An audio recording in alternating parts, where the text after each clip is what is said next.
Olá, nosso grupo irá apresentar sobre o tecido nervoso. Nós somos parte da turma 57 da Biomedicina e o grupo é composto pelo André, pelo Hans e por mim, Isabela.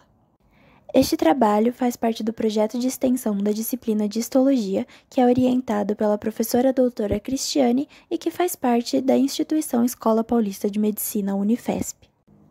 O sistema nervoso é responsável por controlar as ações voluntárias, como falar e andar, por exemplo, e involuntárias, como a digestão e os batimentos cardíacos, por exemplo. Esse é dividido em sistema nervoso central e sistema nervoso periférico. O sistema nervoso central é composto por encéfalo, medula espinal e retina, ao qual configura uma extensão do sistema nervoso central. Já o sistema nervoso periférico é composto por nervos, gânglios e terminações nervosas. Todo o sistema nervoso é revestido e protegido por tecidos. O sistema nervoso central é revestido e protegido pelas meninges, que representam tipos especiais de tecido conjuntivo. Já o sistema nervoso periférico, como os nervos, recebem camadas especiais de tecido conjuntivo, que serão abordados em outro vídeo por outro grupo. O sistema nervoso é composto por um tipo especial de tecido denominado tecido nervoso. Esse é formado basicamente por neurônios, que são células especializadas em unidades morfofuncionais, células da glia, que funcionam como rede de apoio para os neurônios, desempenhando diversas funções específicas de cada célula, e vasos, tecido conjuntivo, que desempenham o papel de manter irrigados os componentes funcionais. Entre as células do tecido nervoso, podemos observar a presença de matriz extracelular constituída por componentes moleculares bem específicos, tais como proteoglicanos, glicosaminoglicanos, glicoproteínas e entre outras moléculas. No entanto, essa matriz é pouco abundante, o que se define como uma característica marcante desse tecido.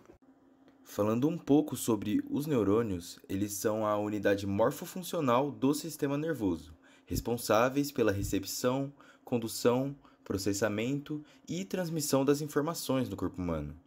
No geral, essa célula é composta por 4 regiões, sendo elas o núcleo, o corpo celular ou soma, o axônio e os dendritos, cada uma com uma função específica.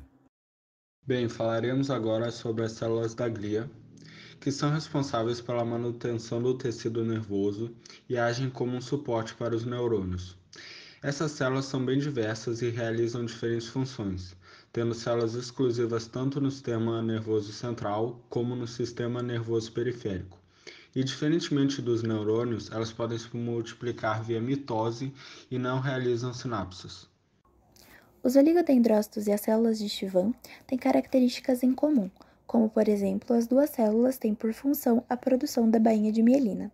No entanto, possuem também características que os diferenciam, assim como os oligodendrócitos atuam no sistema nervoso central e os prolongamentos dessa célula envolvem os axônios.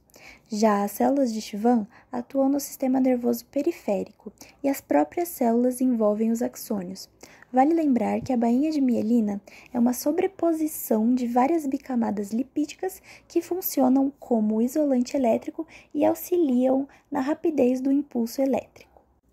Nessas ilustrações, podemos notar bem as diferenças entre os oligodendrócitos e as células de Schwann. Na ilustração da esquerda, podemos ver os prolongamentos de um oligodendrócito envolvendo o axônio de uma célula, enquanto na ilustração da direita, podemos ver a evolução de uma célula de Schwann enovelando um axônio de um neurônio. Na imagem da esquerda, podemos ver apontado por setas azuis oligodendrócitos. Já na imagem da direita, podemos ver apontado por setas verdes núcleos de células de Schwann. Temos também os astrócitos, que são essas células com formato estrelado, repleta de prolongamentos em seu corpo celular e que tem como principal função o suporte estrutural e metabólico dos neurônios. Esse tipo celular é responsável também por formar projeções em torno dos vasos sanguíneos e gerar a barreira hematoencefálica. A respeito da micróglia, ela representa as células de defesa do tecido nervoso, com um corpo celular alongado e repleta de prolongamentos.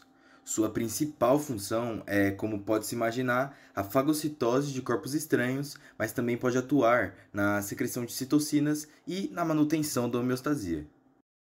Já as células ependimárias são responsáveis por revestir superficialmente os ventrículos do cérebro e o canal central da medula espinal, e dessa forma auxiliam na movimentação e limpeza do líquido cerebroespinal que circula nesses canais. As células satélites já são observadas nos gânglios do sistema nervoso periférico envolvendo os corpos de neurônios, e assim auxiliam no isolamento elétrico dessas células. E, além disso, participam do processo de regulação metabólica do tecido nervoso. Essas são nossas referências bibliográficas utilizadas no trabalho e agradecemos sua atenção.